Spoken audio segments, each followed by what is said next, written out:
মা হ্যাঁ বাবা, তুমি ঘুরে বানাচ্ছি। টুকির জন্য ঘর বানিয়েছো কোথায়?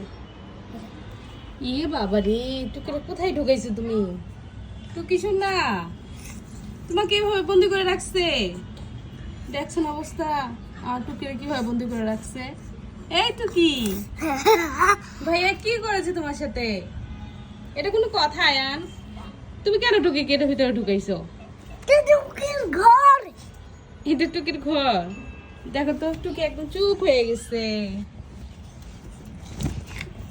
দেখি তো টুকি, দেখি দেখি টুকিকে বের করে দিই। না না দেখি দেখি, এমন করতে হয় না বাবা। দেখো তো টুকি কিভাবে তাকিয়ে আসছে বের করার জন্য। দেখি, নামো নামো। কোথায় টুকি বাবা রে? এই যে, কোথায় রে? দেখছেন অবস্থা? আমাদের টুকিটা অনেক বড় হয়ে গেছে মাশাআল্লাহ। এখানে